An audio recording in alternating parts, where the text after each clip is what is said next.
webinar series of MRSP Cavite chapter. So first of all, I want to thank everyone, and especially Sir Edwin, our national treasurer for MRSP National, to be able to explain what really MRSP is. And as you can see, these webinars are for free for every members. No? Yung hindi lang po member yung may fee lang na kaming may fee na babayaran. But I hope that this is actually not the last webinar series that we'll be doing. So if you're a member of MRSP Cavite, all of our webinar series from here point on will be free for you. So I hope for the students here and for the professionals that is here, we encourage you really to be part of MRSP and enjoy these privileges of free webinar series and very informative webinars. So from this morning, we learned about prompt engineering, which is very useful right now when you are using ChatGPT, right? Kung medyo lagi yung ginagamit ChatGPT, lagi yung very helpful yung yung webinar natin kayo ng umaga. Then a while ago, Sir Shem already talked about applications of this AI within your projects and your soon-to-be projects, right? The YOLO V for computer vision systems. And actually right now we'll be extending that, no? So why MRSP as a Mechatronics and Robotics Society is talking about artificial intelligence? Well, really because this artificial intelligence is, besides from it is very hot topic right now, it has a large impact in terms of robotics and mechatronics. And actually it touches every field of science right now, right? That's why we need to talk about how would be able to leverage these advantages for artificial intelligence into robotics, right? So ito yung gusto nating sana at the end of this talk natin ngayong hapon, makita natin yung integration ng artificial intelligence and robotics. And maybe later on for those, I see that we have so many students here from Adamson University, from AAC, from other schools. I hope that later on, if you were able to do your projects, your thesis projects, or if you have some ideas in mind, maybe this lecture could help you in developing those ideas into reality. And wala nyo sa inyo kami na may pag-partner later on, no, for your projects and startups na magagawa ninyo. So yeah, so a while ago, applications tingnan natin. Ngayon naman, what are the possible things that you can integrate your applications that we saw a while ago, your chatbots, your artificial intelligence, YOLO V8 na ngayon, no? Or YOLO, ano ba this kasi V6 or V8. And what are these things that we can add on to the layer of robotics so that we can integrate these two. So that's basically the objective of this session for now. So first, I apologize, dapat andyan ako sa on-site natin, but I had a meeting this morning. So hindi na ako nakaabot dyan. But for the next webinar series, if we have hybrid, I encourage you to be also on-site. No, actually, I was bringing my robot kanina. And sana mapakita ko sa inyo ng actual. But I hope later on, mapakita natin siya ng actual. No? But later on, we'll be doing a little simulation of how we would be able to do this robotics, artificial intelligence. Right, so let's start. Yeah, so first of all, we need to understand the two things that we'll be talking about this afternoon. What is artificial intelligence, basically, and what is robotics, right? So kanina ang dami ng description what is AI, but really AI is a forefront right now, specifically in terms of NLP studies or natural language processing. Kasi nga sa kasikatan ng ChatGPT, right? So ang dami ng mga large language models as Sir was explained this morning. So ang dami ng mga technologies about that, no? And that's really the hallmark of this because now computers can now understand us with our language, and it's a big deal for us. That's why artificial intelligence has been a forefront right now in terms of technology. So basically, AI is a set of technologies that enable computers to perform a variety of advanced functions, which is an example would be understanding our own language. Yan. Including the ability to see, which is kanina, computer vision systems tayo kanina, no? So may object detection tayo nakikita. So now our computers can accurately identify a specific object. Understand the spoken language, which is what we understand a while ago, NLP, our natural language processing, and our chat GPTs and our chatbots. And make recommendations and more, which is when you are going to your chat GPT, marami siyang pwede sa yung ibigay. Actually, if you are subscribed to ChatGPT, it can make you a PowerPoint presentation now. it can make you a PDF, it can make you a code, right? So it's ang dami niyan pwedeng magawa sa recommendations and outputs, right? And actually, our AI is a field of science. For those who were there, hearing this morning, ganda ng video na pinakita this morning about the history of AI, no? Actually, there is a winter nga wherein AI is not really being developed because the technology at that time is not ready yet.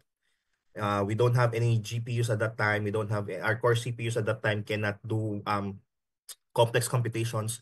But because now technology is caught up, we can now do complex calculations and we can now do parallelization of those computations so that yung time ng pag-compute is mas mabilis. Kaya humahabol na rin ngayon si artificial intelligence, which is right now we have it on our hands right now. So it's really a field of science, no? And it concerns about building computers and machines that can really kind of like mimic an intelligence, which is from, of course, the intelligence would come from human mind. So what we want to do here is to really capture the essence of of a human mind due to intelligence, which is reasoning, learning, understanding, and then mimic that to our computers and machines. So in this case, we need data. So as we also, as humans, before we respond to something, we sense first something from our five senses, right? Touch, see, hear, what we heard, what we see, right? What we smell. So all of those things. And our brain processes those inputs. So ibig sabihin, para mamimik natin yung ganong level, we need also those kind of inputs, that five senses. That's why AI is also dealing with those data at scale, wherein process those data at scale and then do some applications to it. So basically that's the AI, no? That's the whole essence of what is really this artificial intelligence all about. So we have here a machine or a computer being able to do things that humans do in terms of intelligence. Can reason out, it can see things, it can make recommendations, and it can make something out of those data, right? So yun yung basically na ginagawa ni AI natin, no? So that's your artificial intelligence. Next, what's robotics? So robotics naman, actually robotics has been, I think everyone know about robotics now. It's been with us for quite some time. And again, there's also a branch of engineering and computer science that includes designing, construction, and operations of machine. However, the difference between AI and robotics is actually not quite what you call it, not quite large difference. Kung kayo nasabi natin kay AI, we want to mimic human intelligence as what our brain does. But here in robotics, we want to mimic physical things that human can do, right? So that's basically what we do with robotics. We want to do things, these robots, we want to do these things na kayang gawin ng tao pero physical.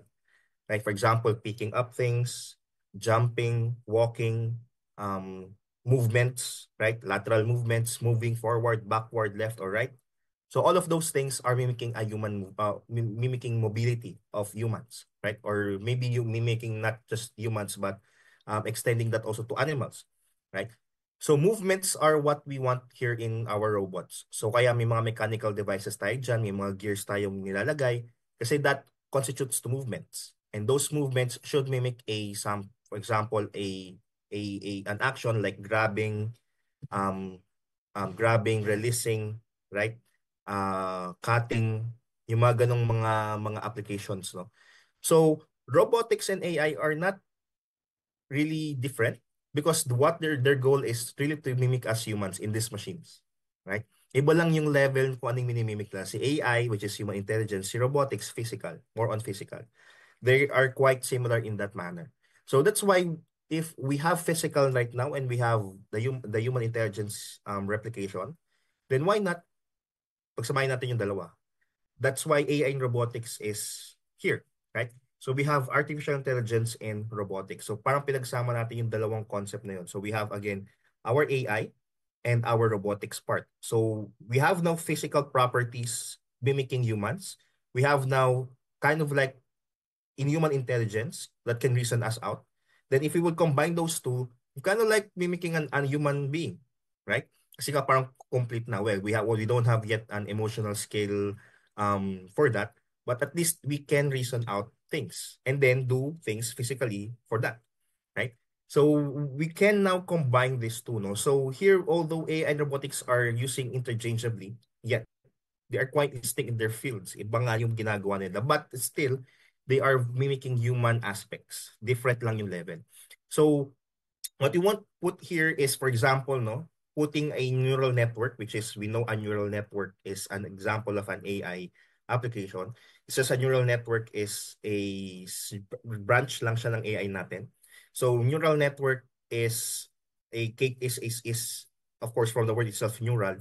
Nagkaroon siya ng it came from mimicking our neural ano ba tawag dito?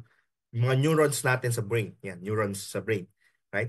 So yun yung concept ng neural network. So those neural network are biological neural networks in our mind, and then robotics is compared to the human body. So why not combine those two? So yun yung gusto nating ma-achieve dito. So the robots right now are not just obeying our commands to them. So for example, you have a robotic arm, you program it to pick and place, right? But now we give the robots an intelligence per se. That if we want this robotic arm to pick and place, the robot knows what would be the object that it needs to pick and where would it be placed. So nagkaroon tayo ng another level. Yun nga sabi ko kanina, no, it's the same but iba lang yung level nung application sila. So kung dati we just pick and place, or pick this one, kinokontrol natin and then place it here. Now the robot can do it, on its own. So it now knows what are the objects that it can pick and where it would be placed. Right? So in-automate natin yung buong process. Actually, ito nasabi ko na yung word, no, but the word that I want to really highlight within this talk is what we call automation. So all of these things are for us to automate things. Kaya ating nilalagyan ng intelligence yung robots natin. So basically, that's the whole idea of how AI in robotics would work. And it's now actually another field of science. Hindi siya lang basta-basta naisip natin na pagsamahin, no? Actually, it's now a field of science, artificial intelligence in robotics. Because many people right now are more interested in having intelligence with these robots. Because nga, the robots now can do physical things, it can move, right? Then adding layer of intelligence to those movements can have a big impact in many more applications. Later on, we will talk about those applications in this talk. Right? So yeah, so that's the level that we're doing right now. So that's why we feel in our MRSP, we feel it's a very important for you to, for our members, and of course for the people to know about this, because of course we want to advance this type of technology here in the Philippines, especially for our students. Because some of the students here, I know maybe from engineering backgrounds, knows already about how to do robotics, right? But if we add another layer of intelligence to those robots, I think we can do much more projects and we can advance this technology here in the Philippines, right? That's why we started this series all up for our members and for all those people who are interested in this. So a little bit of history lang. So ito nga, no, actually the word really I want to highlight in this talk is automation, because that's really the goal of why we're doing these robots and these things, right? We want to really automate things because some repetitive tasks are taxing to human perspective kasi nga paulit-ulit siya, right? And sometimes those things are in a way, sabi natin parang boring. No, kasi nga paulit-ulit lang. Or maybe some people would really, very taxing kasi nga there's nothing to do but repeating task, all in all. But we don't want to do those things, right? So that's why not automate it and put some machine to do that, to do those things. And that's really the idea since ages ago, thousands of years ago, right? So our early mechanical automaton are basically time pa nila Da Vinci, that's 1400s, right? That's hundreds of years ago. So this concept of automation in terms of machines are really not a new concept. Dating-dati pa talaga siya. So that's why we have right now we have here in this slide, this is the Robot Knight by Leonardo da Vinci in 1495, and it consists of gears. It actually moves and it consists of gears, right? So may idea sila na dapat may machine na mag-mimic ng human movements, right? And then came Industrial Revolution wherein mechanical machines are available to us, and steam engines are capable of doing much more larger energy outputs. So nandiyan yung Jacquard Loom, and of course our very popular Charles Babbage analytical engine right here, right? And it could do programmable machines like adding binary numbers, okay, or simple calculations. So dyan pumapasok yung automation natin ng calculations, right? Wherein if you have large numbers to add or series of numbers to add, now why not do it in an automated way, right? So doon nag-start yung mga calculations natin na automated. Then we have now industrial robots in 1900s and 1950s, wherein actually the word low robot was introduced in 1921 by Karel Capex in his play RUR.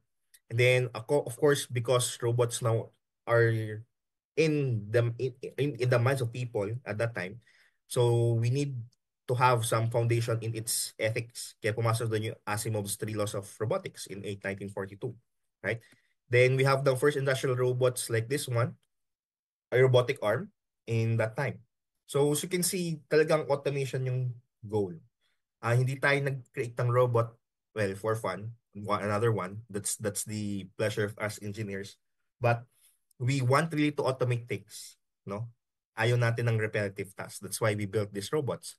Then from 1960s to 1980s, so mga earlier 1900s or late 1900s, nandito na pumasok yung mga researches about really doing these things, because dito na pumasok yung um, electronic chips natin that can do calculations parallel and in series. So madami ng calculations na kaya. So kaya na rin nilang kontrolin yung mga gantong mechanical stuff. That's why we have here Asimov, right? Or din kung may naabot pa kay Asimov, then this is Aibo by Sony. Yan, the first robotic pet. And it's also an AI driven at that time. So during that time, we have already the concept of AI, but I said meron tayong winter. No, hindi natin na-develop ng todo yung AI kasi kulang tayo ng data. And our chipset at that time are not really on par with a complex calculations. But during this time, nakahabol na. Kaya kaya natin yung mga applications ng AI. Right? So, of course, AI in Revolution Robotics, 2010s to present, we have this good robots right now by Boston Dynamics. Kung nakita niyo yung mga videos ng Boston Dynamics sa mga gandang robot, they have an deep learning and reinforcement learning in them. Yan. And of course, computer visions, right? Nandiyan na rin sa kanila kasi may mga cameras to detect objects, right? Then pumapasok yung mga discuss kanina ni Sir Shem about computer visions, object detection, and all. So all of those things are integrated to these robots so that we can add a layer of visions to them. Sabi nga natin, a way that they can see. So that's a part of they can see and analyze things in their environment. And right now, of course, our NLP advancement, natural language processing, wherein dumadami na yung mga large language models ngayon. So, the large language models that is phenomenal right now, but in terms of performance, ito ganun kaganda because it's limited resources, it's DeepSeek, yung kakalabas lang ng China. But we have here OpenAI, we have Gemini, we have Claude, we have Sonnet. So, ang daming lumalabas large language models that really could help us understand in a ladder level these languages can be able to adapt to our robots so that we can have a good communication. Kaya lumalabas din ngayon yung mga chatbots, lumalabas yung tinatawag natin na AI agents, wherein we give persona to our AI. No? I think it was napahapiawan kanina ni Sir Val yung AI agents kanina. But we can have agentic AI wherein we can have them assume a persona and then help us in our everyday task. Right? So those are some of the advanced evolutions right now. And pag nilagay natin yung persona, for example, we want to develop a robot that can assist us. For example, assistive robot. Assistive robot in terms of healthcare, right? Add a layer there of natural language processing to talk to patients, outpatients, for example, sa mga nakalinya sa mga clinics like that, for them to assist, right? So we can add a layer to that for a conversation. Sabi natin kanina, di ba, we can train those AI agents to just make a specific goal in mind. So kung goal lang yung may is mag-assist ng patients, then that's good. So that's the other layer that we're talking about here in terms of automation, right?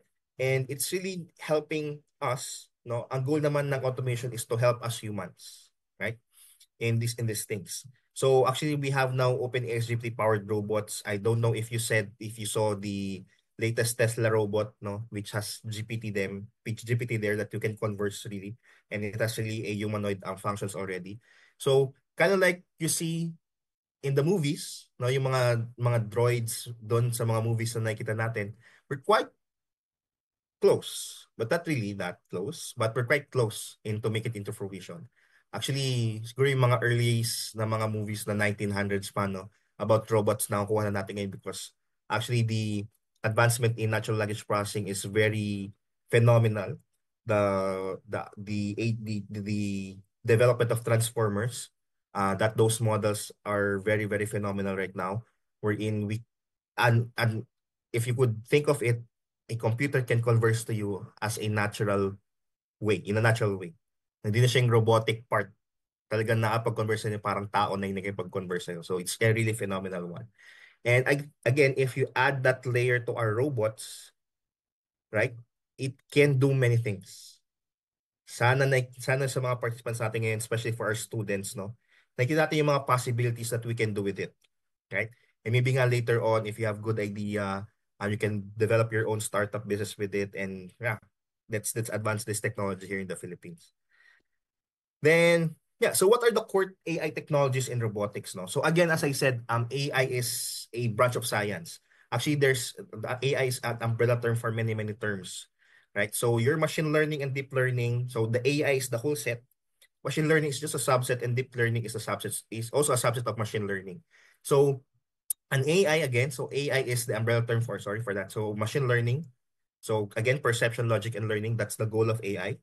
But machine learning are just one of those things, the AI. Right? So machine learning are algorithms that learn from data and make predictions or decisions. And what we need here in machine learning is more data over time. So kailangan natin siyang i-improve pag marami na tayong data. So that's why machine learning. And deep learning is again another layer of that machine learning, wherein we use neural networks, transformers, and all to build algorithms that find the best way and task. So actually, there's so many algorithms available right now for deep learning. Ang laging labanan sa mga SOTA models or state-of-the-art models is performance. So ano ba yung pinakamagandang performance in terms of this criteria, etc., etc. So dami actually nating mga deep learning algorithms right now. And actually, these are the core technologies that we could input to our robots. So vision systems is actually a deep learning, neural network, deep learning din yan. So actually, those are inputted to our machine learning subtasks. So machine learning is one of those core technologies. So machine learning, what we want to focus in machine learning is this autonomous decision making, right? So algorithms then that can learn from data and make decisions in real time. We can make our robots adapt to these changes in environments and react to situations, right? So autonomous decision making, for example, if there's an obstacle in front of our robot, wag din na tayo kailangan mag-control sa kanya na you go this other way, right? The autonomous decision making would be if there's an obstacle in front of you, you need to either turn right or turn left, right? Saan ba yung mas walang obstruction, left or right? So those are the autonomous decision making that we can apply, a very basic autonomous decision making that we can apply. No, very basic lang siya pero ang laki ng impact niya sa robots natin because it means that it can now cover its environment. If there's some changes, for example, an abrupt obstacle in front of the robot, for example, a man walking, it can stop and again process the decision if he would wait for it to stop, it will wait for the obstacle to move or siya yung mag-move, no? So yung mga tinatawag natin na autonomous decision making that we can import to our robots, wherein the robot now is knows its environment.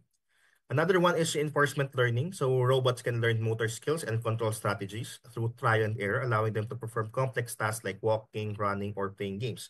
So in terms of reinforcement learning, because in the concept of machine learning, we can actually provide feedback loops here. So for example, we can maximize, actually the goal of machine learning is to minimize the error that we have. So if we can minimize those errors that we have, for example, we want to have the optimal way of running and walking for our robots, we can actually do that with our reinforcement learning. No, kasi doon talaga siya mag-learn kung anong best way possible. Okay?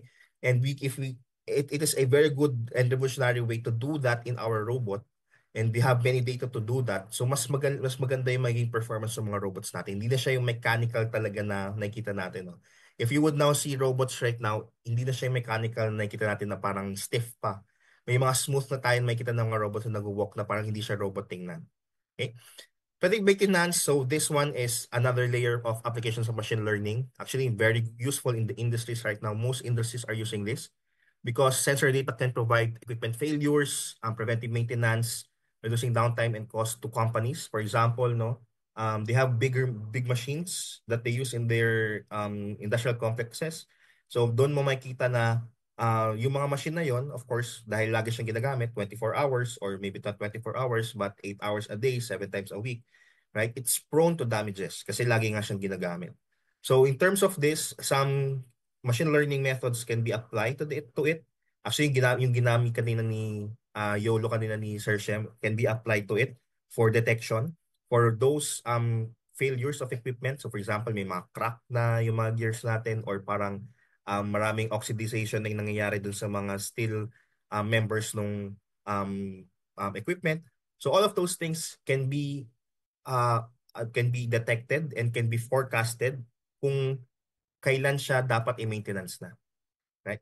So we have machine learning methods for all of those things. And actually, robotic arm members are doing that in terms of analyzing parts of an output in an industry. So madami na siyang applications really. And this machine learning is one of those core technologies that we can apply to those robots. Right? So again, learning machine learning is an advantage when we apply it to our robots. Next, of course, NLP. Yan. So ito yung sinasabi ko yun, natural language processing. So NLP or natural language processing, wherein we can have a human-to-robot interaction. Right? So kanina nagbigay ng example si Sir Val about a chat bot wherein it would respond to you of what you can do or what are you doing. Right? So sa Google Cloud kanina, the service. So it's that human-robot interaction that we want. Of course, we don't want to talk to robots with a bias, right? So pag nag-talk kayo sa robot, alam natin na very limited yung capacity niya, right? But if we can see that it's very natural in a way na parang human natin siya nakakausap, kind of like nawawala yung bias na yun. Actually, there's a study about that, about robot biases na nawawala na ngayon. Kasi nga meron na tayong mga NLP languages. And that can talk to you in your own natural language. Actually, we have your ChatGPT is an NLP large language model that can also detect Taglish, Tagalog and English. So you can use the OpenAI API if you want to develop a chatbot that can understand Taglish. So ngayon nagta-Taglish ako, English and Tagalog, and it can actually understand Taglish. So for example, note generation in terms of this, for example, this meeting, right? In this meeting, I want an automation of the summary of the whole meeting that we have right now. So I can apply NLP to that, even though I'm speaking two languages, Tagalog and English. Uh, our LLM, our large language module, ChatGPT, can actually understand Tagalog and English, then have a whole summary of what we're talking about here. Right? So yun yung, again, at an automation, sino ba gusto mag-minutes of the meeting, di ba? So actually, yan yung laging problem sa mga meeting. Sino mag-minutes ngayon? Tuturuan na sila. Or kaya kung walang secretary, di ba, magtuturuan. Sino mag-minutes? But actually, just by a recording, your NLP applications can actually do a summarization of that, like no content generation, right? So yun, no, marami tayong embedding apply. So that's what we call human-to-robot interaction right now. And actually, when you are inputting something to ChatGPT, an input, you're asking it to do something like this, that's actually the human-robot interaction that we're also talking about. Hindi lang siya yung by voice, wherein one-to-one nagko-converse kayong dalawa, na I'll be talking to you, you talking to me na conversation, no? Conversation also can be done in a level of chat, right? Like messaging, right? So kaya yung messaging level na yon, it's actually a human-to-robot interaction na. So kaya matinatawag isang chatbot, chat robot, parang bot from robots, right? And chat from, because it's just a messaging. So we are integrating that actually. And if you now have a robot, for example, that can mimic human face muscles, for example. Okay, so meron kang nakagawa ka ng robot na kasi ang face muscles naman natin just also a movement. So you can do that with gears, you can do that with micro gears, you can do that with our electronics, right? And added to that a language that can also change intonations, can change its wordings depending on a certain semantic level of emotion, right? So you can now have a robot that can talk to you with a good facial expression. Kung nagulat siya, nagulat siya. Kung sad siya, we can utter a sad voice, and then it can make it into its facial expression, right? So those things are that interaction that we want to do, no? Yung AI and robotics. That's on one level of application. Next will be voice control. Robots can be controlled through voice commands, making them accessible for a wider range of users. So actually, it's been done in the past, but it's very limited. Wherein we want to voice, control of voice, wherein kasi yung unang mga voice control natin, it's just words, detecting the words, but not really the level of the voice. Of course, we know that we individuals have different kind of voice, right? But pag, for example, dati kasi pag sabi mong left, mag-left talaga si robot kasi ang detect niya lang is the left command, hindi yung essence ng voice mo talaga that can add a security level to that robot, no? So yun yung ginagawa natin ngayon. There's now a security level wherein your voice can only be one to be detected. Kung medyo mababa yung boses mo or kung medyo mataas, kung medyo matinis, ganyan. So kaya nang i-detect ng mga AI natin yun ngayon. No, actually, there are some AI applications right now wherein it would take an input of your voice and then it would mask that voice to a song. So yung boses mo yung kumakanta kahit hindi ka marunong umanta or sintonado ka, no, i-mask niya yung boses mo doon sa song na parang ikaw yung kumanta nung kanta na yun, no?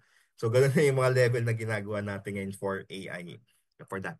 So what's the advantage of these things sa ating robot? So again, voice control are are good layer of security to our robots when we want to issue commands to them. And of course, we want a robot that would recognize us. Diba? Gusto natin yung mga robot natin kilala kung sino tayo. Ayaw natin makapag-converse sa tao na, uy, di mo ko kilala. Diba? So yung sinasabi natin na may added layer of security. So for example, no, there are twins, then they have different kind of voice, similar pero different yung voice nila. Our AI can detect those differences. So kilala niya kahit magkamukha sila o kilala niya kung sino doon sa twins na yun yung magkaiba. No. Another range of application for voice natural language processing for voice is um um no there's a application actually wherein they get the data from your deceased person sa mga tayo mong kamag-anak, text messages, emails, calls, or videos, no? They would process those things, and there's an application wherein it would make a message or it would make a voice message to you whenever you miss that person. So that's another level of application to that, no? Actually, there is a company actually in US that do those things to help you grieve. So yung deceased parents mo, kaya yung deceased kamag-anak or brothers, sisters, kanya, because they're very close to you, it's kind of like hard for you to move on and to move on, right? Those applications help you because from time to time, you would receive a message that has the voice of your deceased person and sometimes a message that mimics how your deceased person message you, right? So yung mga ganong levels ng applications meron tayong gumagawa nun. Of course, later on, we'll talk about ethical things and etc. But yeah, we have another kind of layer application of that.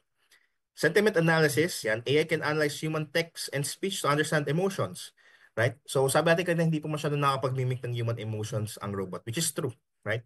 Because all of these are numbers. When we say semantic analysis, it's just looking for words that has meaning to it na may nakatay sa emotions. For example, if you're angry, you would use words that make you angry, right? So in the semantic analysis part, we're looking for those words. And it kind of like we have a metric we're in because you use this many words, it means that you're angry. Because you use many these words, it means you're depressed. It means you've used this many words, it means you're happy, right? Because in some way, the tone of your message, no, because it's being compared to many messages that you have, this tone means happy, right? So, yun yung sinasabi natin na semantic analysis here. It's being measured pa rin. But it's not, of course, we know that human emotions can be measured. It's a very, very complex thing. But in this case, for example, now you want to your robot or your chatbot to understand you in a manner of how it would talk to you, right? If you give if your robot can make a profile out of you in terms of all of these things, ano yung message mo sa FB, paano ka gawa ng email, binigay mo yung mga inputs na yun sa chatbot, sa AI mo, right? Actually, it can make a certain profile of you and then it would adjust on how it would talk to you. You can do that right now. See, there are some applications wherein it is being used in terms of personal tutoring. So we have what we call now AI tutoring, wherein an AI would help you in your studies. It's an one-on-one tutor. For example, you have a question for a specific thing, then it would give you this review materials. It would help you how to understand this, explain these things, personalized to you. No, actually, that's one of my projects in one of a companies here in the Philippines. We are making those type of AI tutors that is very, very personalized to you. That the things that it would give you is very different to other people. So hindi siya yung parang, oh, ito yung lecture 1 natin, basahin nyo. No, it's not like that. It depends on what your skill levels are and how your understanding is and how you would make a tutor talk to you. So may mga comforting words na sinasabi, may mga encouraging words na sinasabi. So hindi lang siya basta robotic na, o ito gawin mo. And we do that by semantic analysis, right? But then again, it's not perfect, but we're still there. We can do those things now. There are some robots wherein depends on how you talk to it, right? It would understand your um emotional status at that time where when you're talking to it. And when you're talking to it, it kind of like you feel that this robot understands you, right? Kasi nga gumagawa siya ng semantic analysis computation to that one. And again, all of this natural language processing is another layer for our robots for understanding humans and its environment. Okay?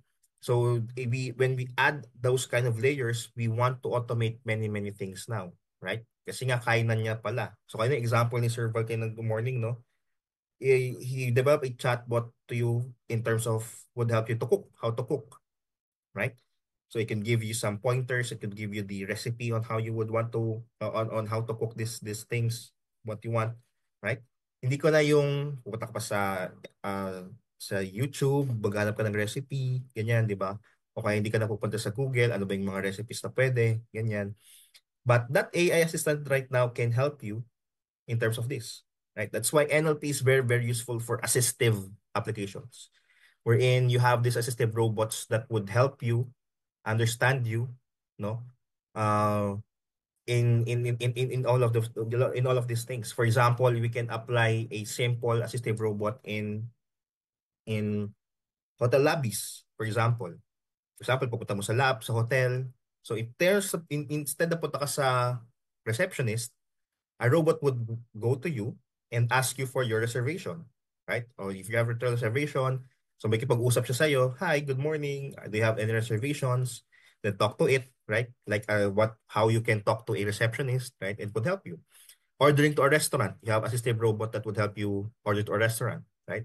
That would help you prefer are the types of food. Instead of just reading it, someone is explaining it to you, an AI robot would explain it to you, right? And you would not call anyone or parang hihintayin mo yung server na tumingin sa'yo, tas kakawayan mo, no? Minsan nakita ka na, hindi ka pa pinapansin, right? But you have now a robot that would do that for you, right? Napupunta sa'yo, and then what you want, no? Just call it, for example, by a button or something. Actually, marami ng ganyan sa Korea and Japan and other places, no? But I hope we can also duplicate. Actually, here sa Philippines, meron na sa Good Day sa Baguio, no? But it's not that really sophisticated wherein may one-to-one talk, like an NLP. Malay natin, right? Some of the students here can do that. So hopefully we can have that kind of application. So NLP, that's another layer, a core technology for our AI for our robots, right? Next, we have computer vision. So computer vision, this is the C part of our robot, right? We need our robots to understand its environment. we need our robots to understand the objects in those environments, right? Its depth, its size, its volume, right? Its distance to the robot. We want to have that kind of mapping. So yun yung ginagawa natin sa computer visions. Actually, there's so many studies about computer vision systems. YOLO is just one. There's so many algorithms for it. Actually, YOLO is very popular kasi siya yung pinakamadaling i-apply. But there's so many types depending on the application. So if you, for example, you have one problem for computer vision systems is ghosting, wherein nag-overlap yung images. So, paano mo malalaman kung ano yung image, ano yung object na yung dalawa na yun? So, for example, nag-overlap yung mukha ko at isa pang isang object in my face. So, how would you detect those things separately? Right? So, may mga types tayong mga problems for that computer visions. But there's so many algorithms that you can do. But mainly, we do computer vision systems for object detection. So, we want to detect objects, basically. Very simple example, as I said a while ago, is an object detection or a obstruction. Pag may nakaharang sa harap ng robot natin, dapat iwasan niya. Either punta sa left, tapos ikot siya doon. Pag may makakasalubong siya, titigil siya. Stop. Then, hintayin niya yung object na yun kung wala na, then saka siya mag-uulit. Right? Those simple object recognition systems or object detection systems are important for our robots because it means that these robots are autonomous. No? Kaya nyo nang gumalaw. Mamaya later on, pakita natin tong autonomy na sinasabi natin. No? We'll have a simulation later on for this. So, computer vision systems helps robots understand their surroundings basically, create maps, and navigate through complex environments. This is essential for autonomous vehicles, drones, robots, and operating systems. So actually, our autonomous vehicles are good within these things, right? Kasi nga, sasakyan na yun eh. So, mabilis yung sasakyan, no? But a very, very simple lang na object detection nga is a very critical part for our robots. Another computer vision system is security, right? So security in terms of, for example, you want a robot that is have a very specific application in your company or whatever, for example, in your house, no? So another layer of security is to be able to recognize you as its owner, right? So that's another layer of computer vision systems, another layer actually of security for that one. Another application of this object recognition is threat detection, no? Threat means hindi siya yung threat na magsisira yung robot, no? Threat means in terms of the surrounding areas, right? Ano yung mga threats pagka pumunta yung robot doon? Okay, so for example, actually this is a terrain level mapping wherein the robot would actually go to a place. For example, no, parang ganito yan. Pag naglalakad ka, first gusto mo sa mas flat na dumaan, di ba? So you would make a decision o saan ba ako dadaan, sa may flat or dito sa basa or dito sa maputi. Right? So ito yung terrain vision systems na ginagamit din ng mga robot. So as an autonomous vehicle, alam nyo kung saan siya pupunta na mas smooth yung daan. Yung mga ganyan. So that's the level thing. Hindi siya object detection na obstruction, but it's actually having a mapping of the field already. And actually, there's so many applications and algorithms that you can use for that application. Okay? So sa mga drones natin, of course, mapping is important because if, for example, you are developing a drone that has an autonomy with it, you need to develop flight path. If you want to detect a flight path or automate also the flight path, kailangan mo ng detection systems like this one. So for example, we have a project that would detect a pavement, no? Pavement. So we need to develop a flight path for it. So straight lang, tapos iikot, babalik. So yun lang yung dapat niyang gawin. So if you want to automate that, you can put specific codes and commands to it, or you can use computer vision systems so that it would also know kung saan siya titigil at ikot. So maraming applications that you can do. Another one, visual serving. Visual serving, AI allows robots to track and precisely manipulate objects based on visual feedback. And so dito na papasok yung specific actions that you want our robots to have. Visual serving is, for example, you want, example ko kanina, no? Pick and place robot. For example, you have a robotic arm wherein it would pick and place an object. But the question is, what type of object, right? So for example, you give this robotic arm an object in the table. So, kailangan niya malaman ano ba yung object kailangan niya makuha. So, for example, you just an input that objects that, for example, glass. So yung mga glass yung titingnan niya lang. To be able to do that, you need computer vision systems for that. Kasi nga, hindi natin manual siyang kinokontrol, no? Autonomous na siya. So, lahat ng may glass, kukunin niya, and kailangan niyang kunin. So, those are some of those levels. So, for example, precision welding, yan. So, precision welding, pagbuo ng sasakyan, so AI robots pong ginagamit doon, no? Ngayon. So, para precise yung pag-build ng mga sasakyan natin. Um, ano pa ba? Surgical robots are one. Well, may nagko-control pa rin ng surgical robots. But adjusting it has an AI application to that. So yung pag-adjust ng mechanical movements ng tao to the mechanical movements of the robot, yung conversion nun is very, very delicate process. So may AI din tayong ginagamit for that. So visual serving would be a helpful tool for all of those things. Ayan. So yeah, computer vision systems is a very critical part of our robots because it's the eyes of our robot, and it would tell us the whole scene around it, no? Kaya importante yung computer vision systems natin dyan. So actually, those are the three cores, no? Again, we have machine learning, natural language processing, and computer vision systems.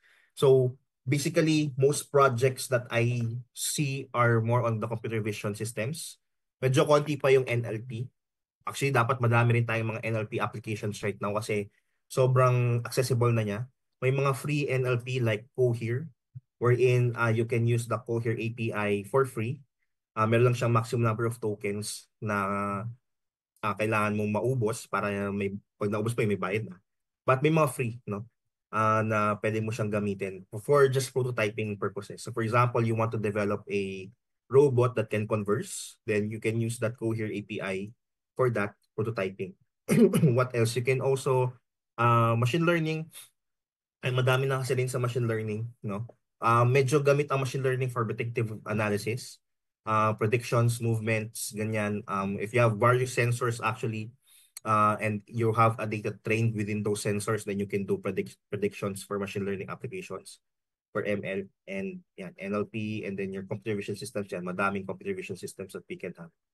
Okay. Actually, in terms of electronics engineering, we have many computer vision systems application already, kahit wala pa siyang AI. But actually, what we're doing at that time, for example, we do fuzzy logics. Actually, that's a subset already of AI, no? Kasi nga, automated decision systems yung ginagawa natin. But yeah, these are the three core areas and technologies of AI that we can input to our robots.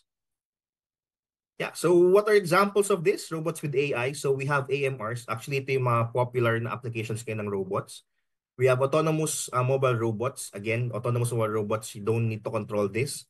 You just have given them just one set of um, controls and commands. For example, move to this point to another point. Move point A to point B. Kung may obstruction sa gitna, wala na akong pakialam, alam mo na yung gagawin mo, iwasan mo. Basta makapunta ka sa point A to point B in this type of time. May time span kang ilalagay. So you can actually do that now to your AMRs. AMRs are very useful in industries. And for example, here, you can see a picture of some robots that carries large packages. And so actually, yung mga robots ay nag-automate ng mga packages system natin. I think you saw that already some videos. For example, robots using segregation for e-commerce, mga deliver natin from Lazada, Amazon, and like that. So actually, the robot are the ones segregating it. And it's very, very useful right now because these crates are very, very heavy, right? And ang hirap niyang uh, i-move for a person kahit na may mga equipments tayo, no? So dito, all is automated by a robot. So kailangan mo na lang siyang i-check and manage, right? So this case, uso na rin ngayon yung multi-mode na mga robots natin na hindi lang siya basta left and right gumagalaw, but it can move forward and backward. It can also move left to right. And actually it can rotate, no? So madami na tayong mga ganong mga robots right now. So some of the sensors used here are 3D cameras and LiDAR sensors. LiDAR sensors for, of course, proximity and object detection for 3D cameras and all.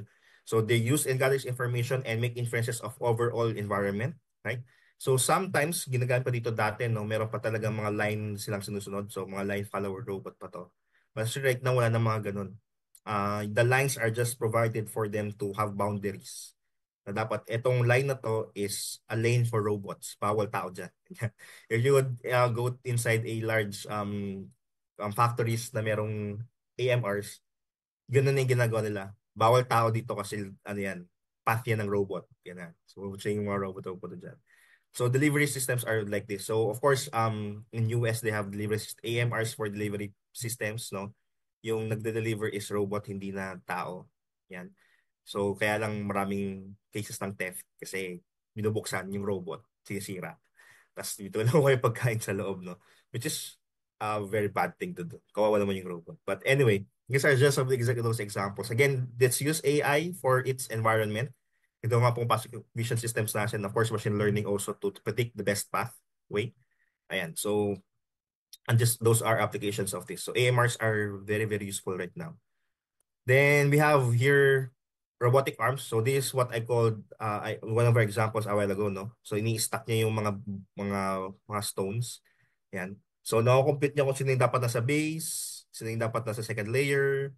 Ayan. So yun, may prediction siyang ginagawa. As you can see. Na if paano kung yung isa yung ilalagay ko sa baba, ayan. So mas best daw yan. Then nag-simulate siya na dapat aning sa tatlo. Ayan. Dapat ito yung isa. Ayan. So since simulate niya muna, para lang yun na stable yung mga movements, no? So that's actually vision systems and machine learning. Ayan. Kasi machine learning kasi pinapredict niya yung kung ano yung best na stable out of these four sizes. Right? And actually, it's not just an application for that, so it extends to more, no? But mostly the sensors that we use here are cameras, of course, your sensors for your robotic arms, like that. So marami tayong sensors na nilalagay for that. But this is one of applications, no? Meron mga simple applications right now. For example, you can combine AMRs and this robotic arm, wherein the AMR is carrying the robotic arm. So meron ka ng automated na robotic arm na sa isa sa pumunta, pwede. So those things are very helpful to you later on sa mga applications na maisip niyo pa. Then, next would be assistive robots. Yan. So actually, these assistive robots are very popular right now. Ayan, makita nyo nga sa restaurants ngayon, sa mga, actually sa airports, if you would go outside the country, then actually you would see many, what do you call this, many assistive robots right now na would help you.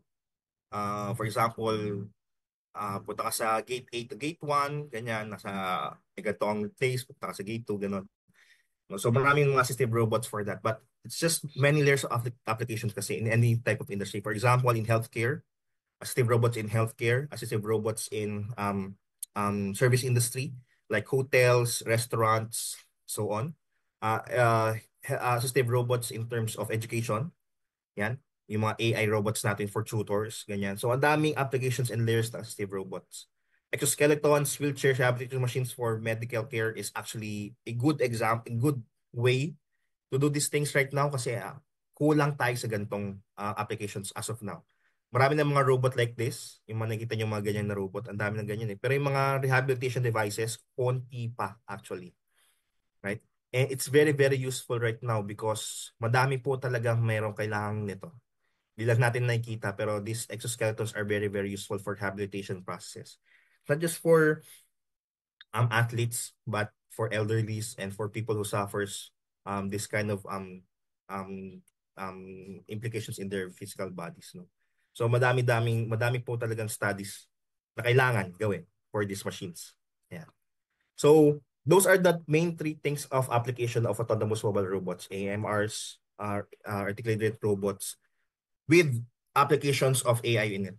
So actually, you can see ang dami ng layers no agad. Actually, ang dami ng industries na nabuhay because of this combination of AI plus robots. And I hope that we can also advance it here in the Philippines, no, that those kind of combinations.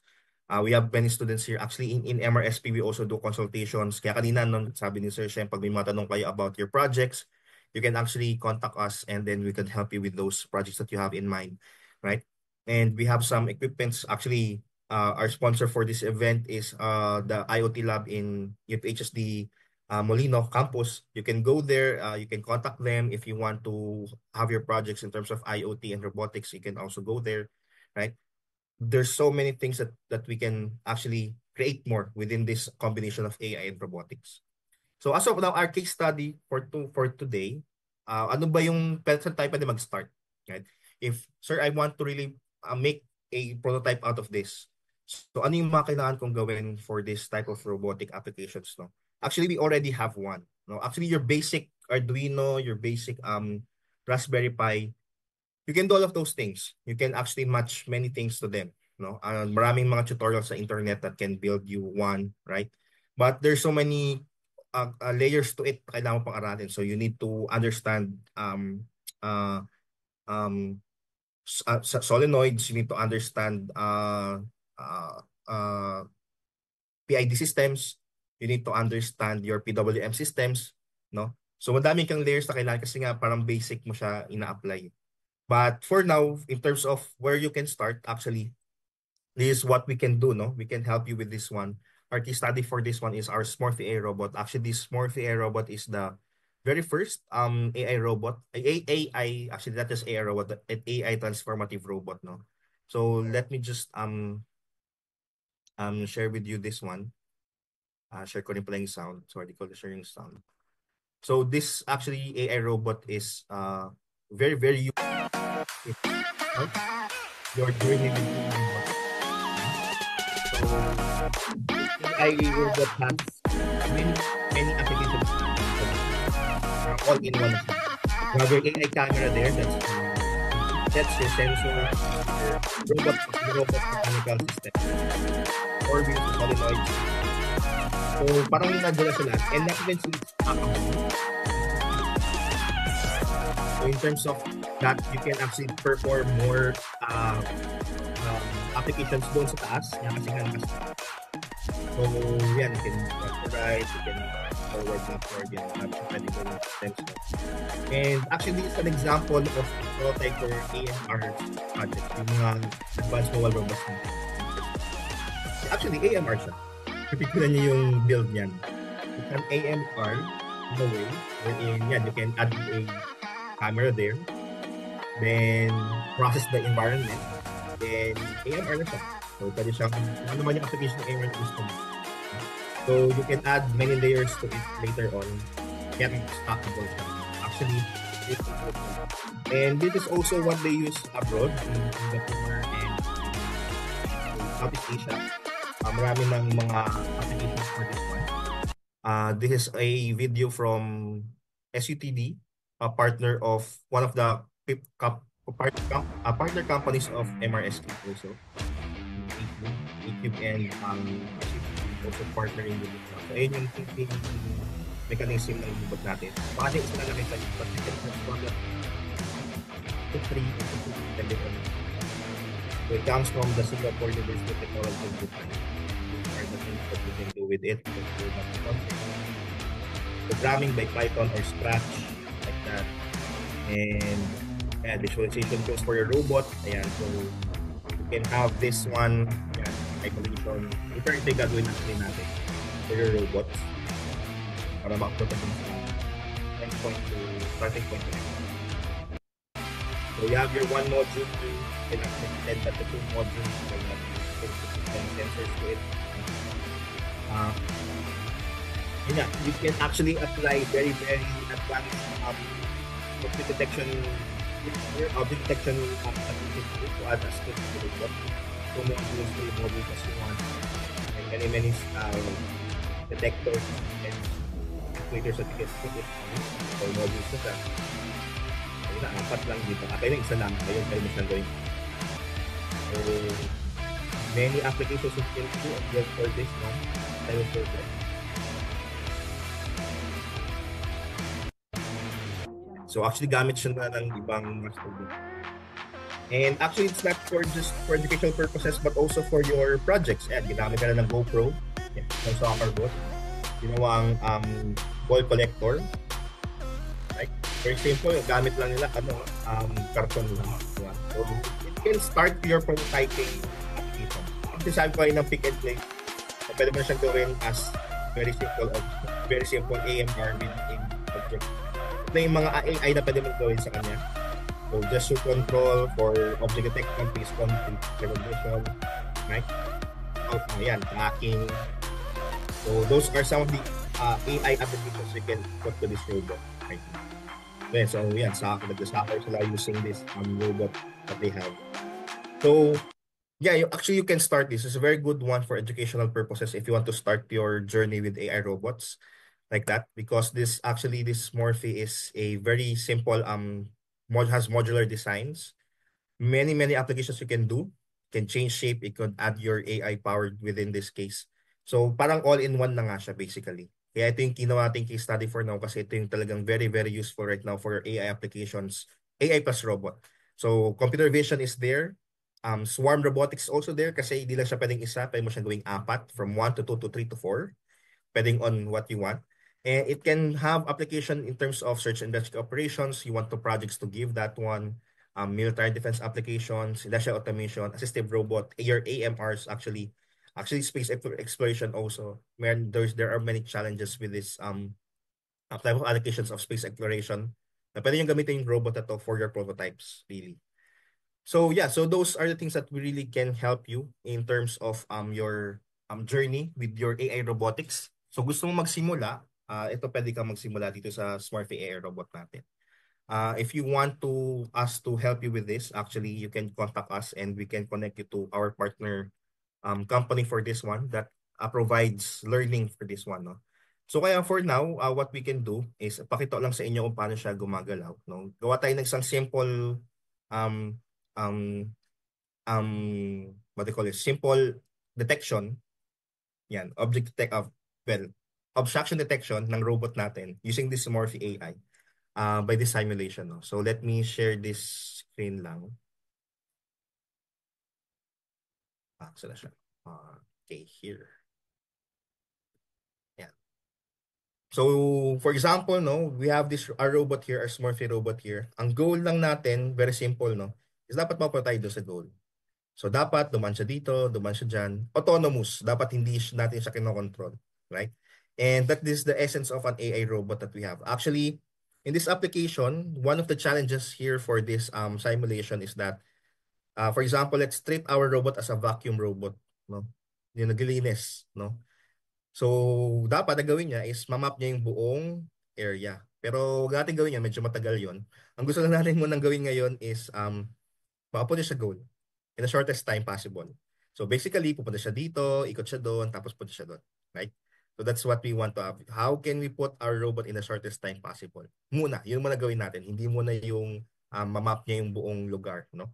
Actually, this is a very simple coding. We use a Scratch programming. So if you're familiar with Scratch, that's good. But basically, Scratch is that just a pambata na tinatawag kong pambata kasi lagi siyang pambata talaga. Ayan. Para siyang ano lang, um, what you call this, puzzle that you connect. And it's very fun for students to learn this one, uh, to learn how to start with coding, right? So first, no, we want this. For example, our game plan here is this robot to move like this, then forward to doon, then push to go. So that's it, no. So let's just make a basic coding. So first, we need to initialize the Smurfy. So initialize, pa tayo na to. So initialize, yeah. So initialize natin si Smurfy. Palitan natin. So initialize Smurfy means that we would turn it on. Then the goal here is dapat for this a forward, this left, and this right is the back. So kailangan siya ma-move ng to the left. So this one, hindi natin siya kailangan i-rotate, no? Kasi nga yung robot natin can move left to right, forward, and backward. So natin siya kailangan i-rotate. Just tell our robot that it would be to the left. Right? However, hanggang saan siya dapat mag-left? Of course, pagka nagbigay lang tayo ng movement, for example, move forward or move to the left, right? So move natin siya to the left. So ganyan lang po mag-code, no? Actually, the robot actually can be programmed with this Scratch. Simulation lang to. But for example, you can upload this code to the robot, the physical robot, then it would actually be good. So try out siya i-run. So, sorry. Move to the left. Move to the left. Sorry, forward pala muna natin siya. Bata siya mag-move forward.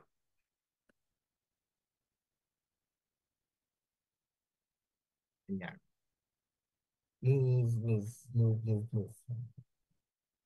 Wait lang, create muna tayo ng loop pala. Sorry. That case. Yan. Or de, mag-ano na pa tayo, mag-while. Sorry, sorry. Tayo simula. Initialize pala muna natin. Then, mag-create tayo ng while loop.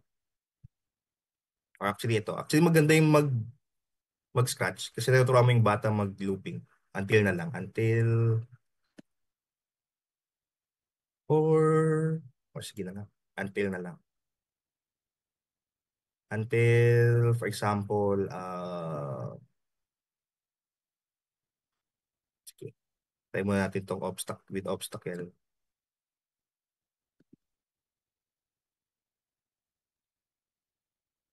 What we will do is move forward. Zero ko muna. Para lang mag-move forward siya. No? So, try natin to i-play. Yan. So, mag-move forward siya. Yan, as you can see.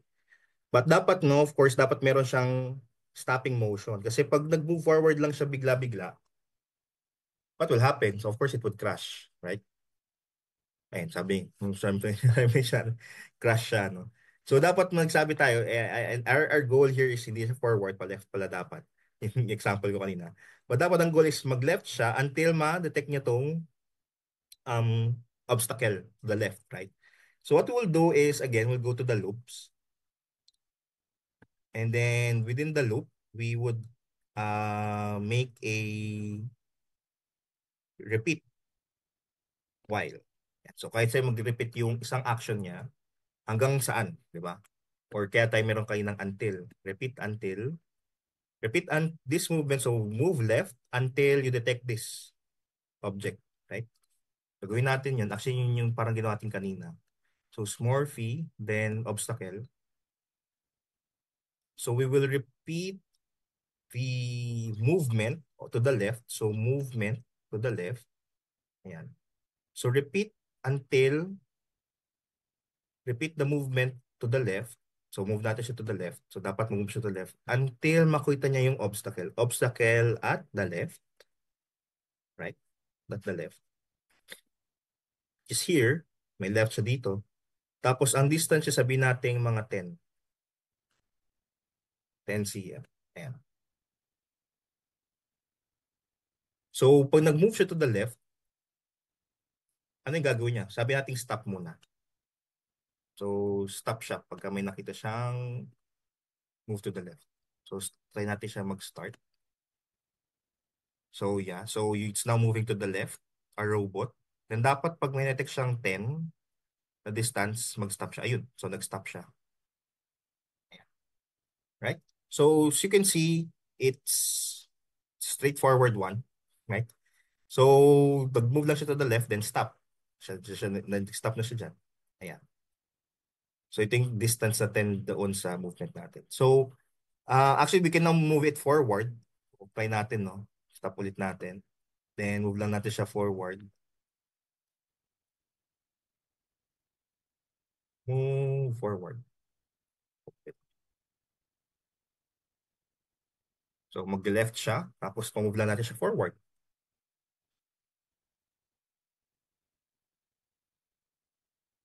Yun. So dire-diretso na siya, no? But again, dapat meron ulit tayong stopping mechanism sa kanya. Right? But lagyan natin konting challenge, madali lang kasi, no? Lagyan natin konting challenge. Paikutin natin yung robot natin. Kasi sabi natin kanina, nagta-transform yan, di ba? So, for that, so dapat siya, umikot pumunta dito, straight. Then, gawin natin siyang horizontal. Kasi kaya ngayon, naka-vertical siya, no?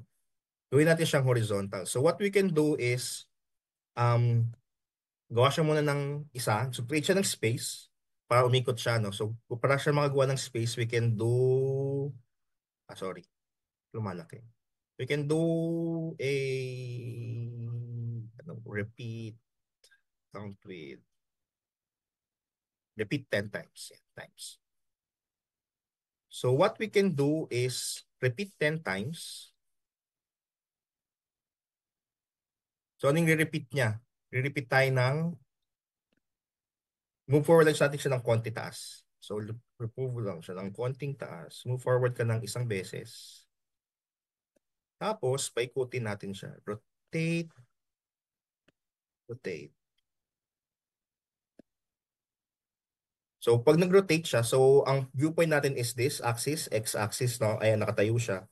So, wala siyang horizontal, ikot siya ng 90 degrees. Paikutin natin siya ng 90. Ayan. Tapos, kung nakaikot na siya ng 90, para umakyat siya, so nakatihaya siya, nakaganyan na siya, no? So, pag gano'n na, paakyat na ulit, I think that's move to the left, right? Paikutin. Maglagyan natin ng konting challenge. Wait, paikutin natin siya. Kasi kaya na nag-forward lang eh. Ang bilis lang natin matatapos pag ganyan. So, tingnan natin, lagyan natin ng konting challenge kung tama tong code natin dito sa kabila. So, we move our robot, then na-detect ng ating robot by the sensor. Ayan. So, yun, umikot, no? Yun, umikot siya. Yan. So, tama, umikot siya. Then, yan. Paakyat na siya. So, ulitin natin yun, no? So, play ulit natin. So, this is a good way, no, to have a simulation of your code para at least when you want to make it, yan, umikot na, yun, tas nag-move forward. So if you want to make it like a simulation mo na of your thoughts, no, of how would you want your robot to move in your actual robot, this simulation can help you, right? Actually, ito rin yung kagandahan ng robot na Smurfy natin kasi meron siyang gantong simulation that you can do. Kasi itong repeat until an obstacle detection. So actually, this is an obstacle detection algorithm already. So you can perform this by a camera, you can perform this by a LiDAR, you can perform this by an AI camera or whatever you want to apply it then. Then it means that you need this block of code later on inputted to your device. Diba? Ayan. So, yan yung goal natin. So, yan, no? Tapos, gawin na lang natin is pagka umakit na siya doon, mag-stop ulit siya or iikot ulit siya pag na-detect nyo yung um, dito sa taas na to. Right? So, it means that, stop muna natin. Di lang siya mag-move ng left, magre-repeat ulit siya, no? Repeat until ulit siya. So, let's go to that loop. Repeat until rotate 90. Then, sorry, but repeat times yan. So, repeat until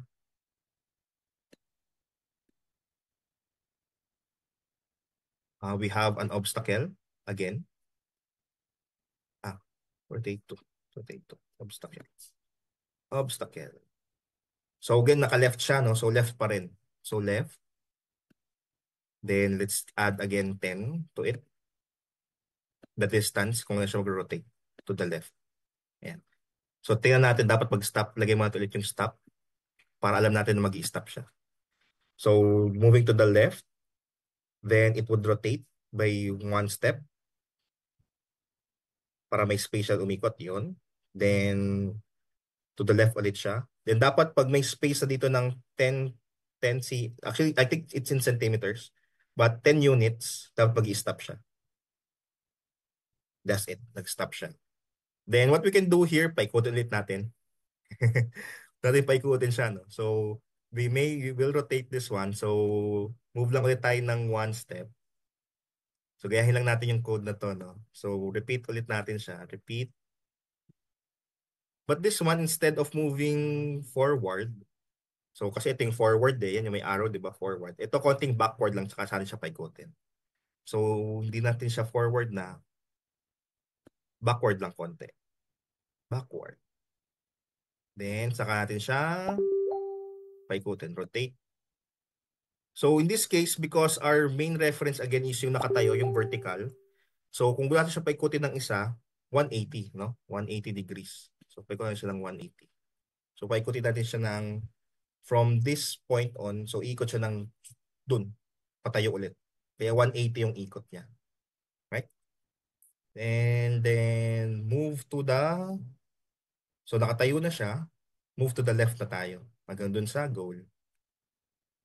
Okay, so let's see if we can do that one. So tiyati kung makapunta siya sa goal.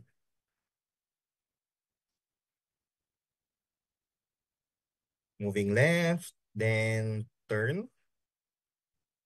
Turn si robot, then moving to the left ulit siya.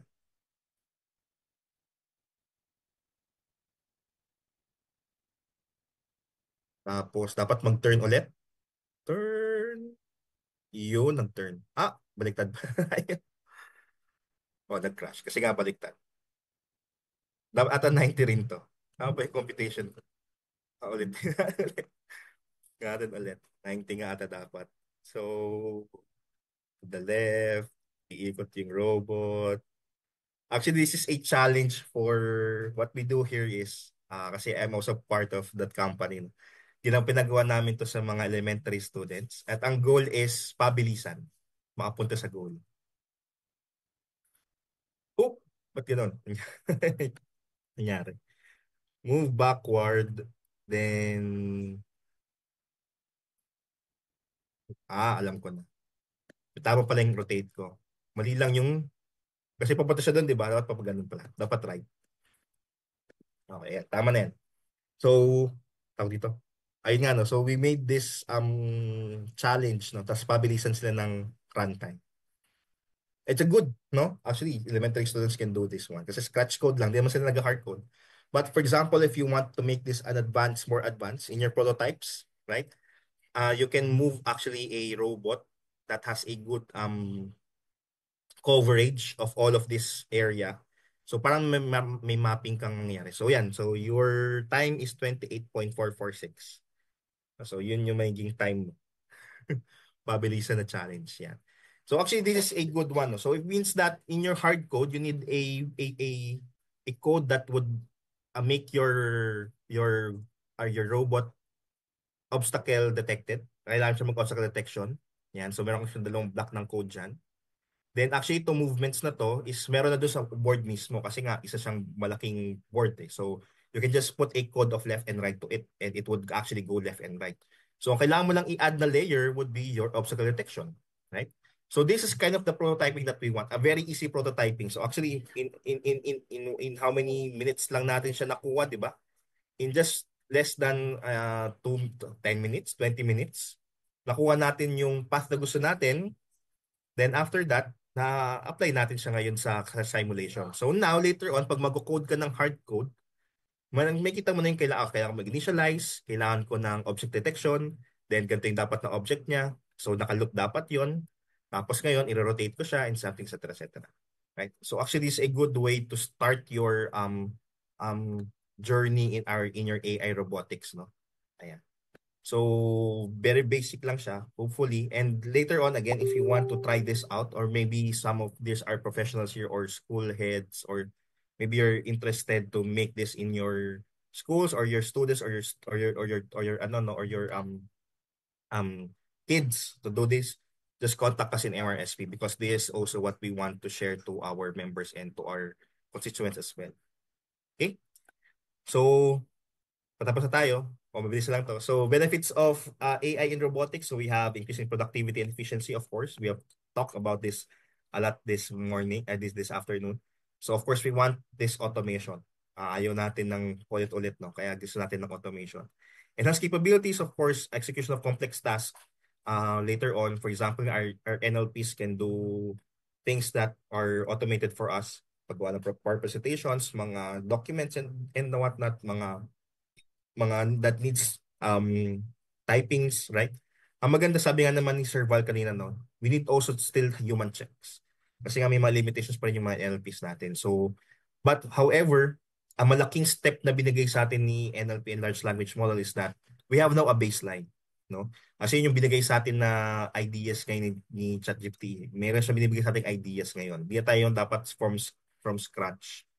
Paano ba dapat yung structure, ano ba yung dapat kong word sabihin, it's a good way to start things. Kasi ikaw pa rin naman yung mag-i-edit din nun. So you need still editing naman after. Safety, yan. So of course, human-robot collaboration would be one. And of course, hazardous environments, we can do our robots to do those things for us. No? Not humans. Na. And yeah, so the future would be a good and positive one for our AI. So we need a good way to really integrate human robotics and general intelligence. Actually, AGI, or what we call artificial general intelligence, is the main goal of artificial intelligence. Energy efficiency and computational power is needed because, as you can see, our robots need to be autonomous in a way na wala nakakonect sa kanyang cables. So, kailangan natin ng efficient power energy for that. Bias and ethical concerns is one way. As you can see again kanina, kaya natin ng ethical considerations so because it's now interacting with humans. Especially for medical robots and assistive robots, we need to have an ethical concerns for that one. Autonomous decisions and of course, ethics framework is needed for that. Ayun, so I think that's it for me and thank you for listening to our talk for this day. And yeah, any questions, feel free to ask. Thank you.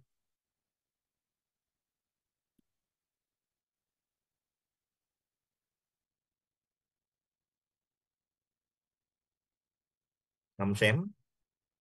Sir Shem?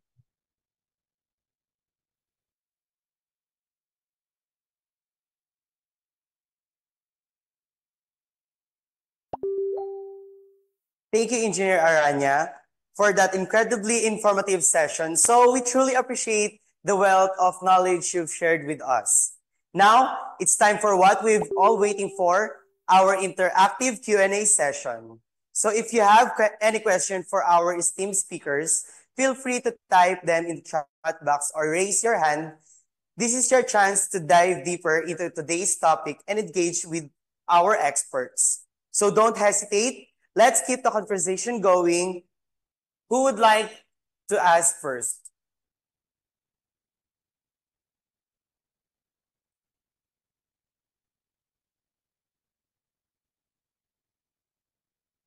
Any question, guys?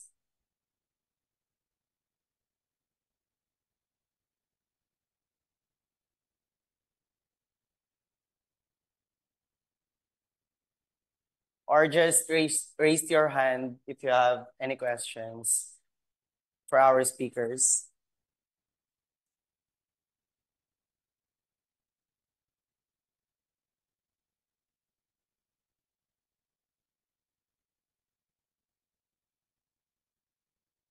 Anyone?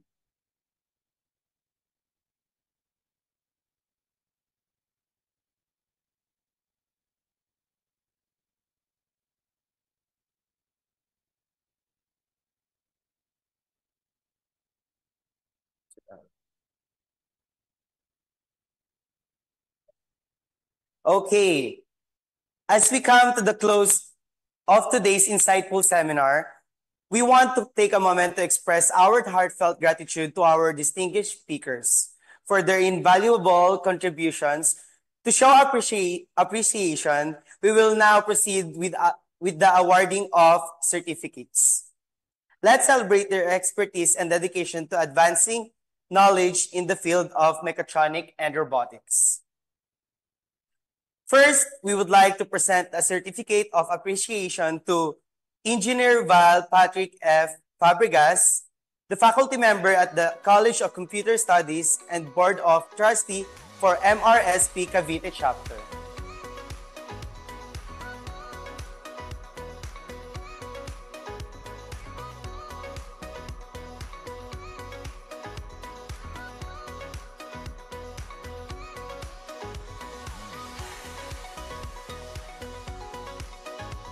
Next, we are pleased to award a certificate to Engineer Shem Japit P. Escobar, the faculty member at the College of Engineering and treasurer of the MRSP Cavite Chapter.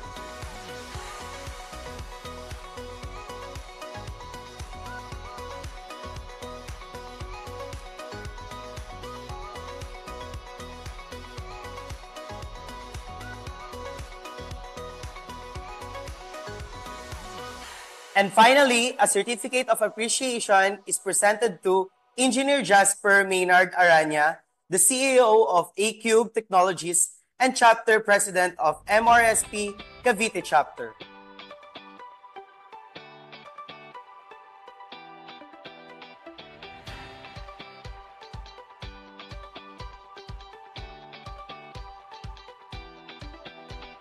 We thank you, all of you, for your exceptional insights, and we look forward to seeing the impact of your work continue to inspire and shape the future of technology and engineering. Please join me in congratulating our speakers.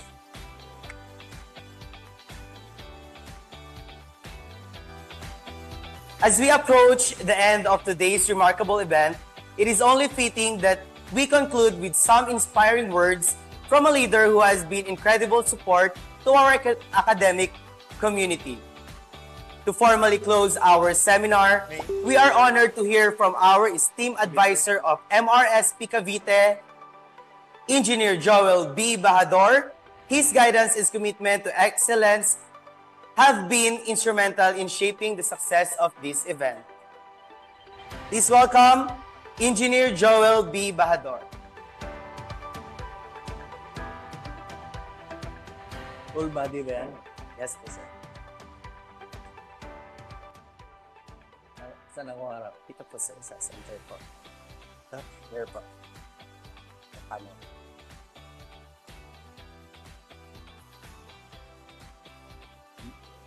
Hello, good afternoon everyone. As we conclude today's activity, I want to extend my thanks to each one of you for joining MRSP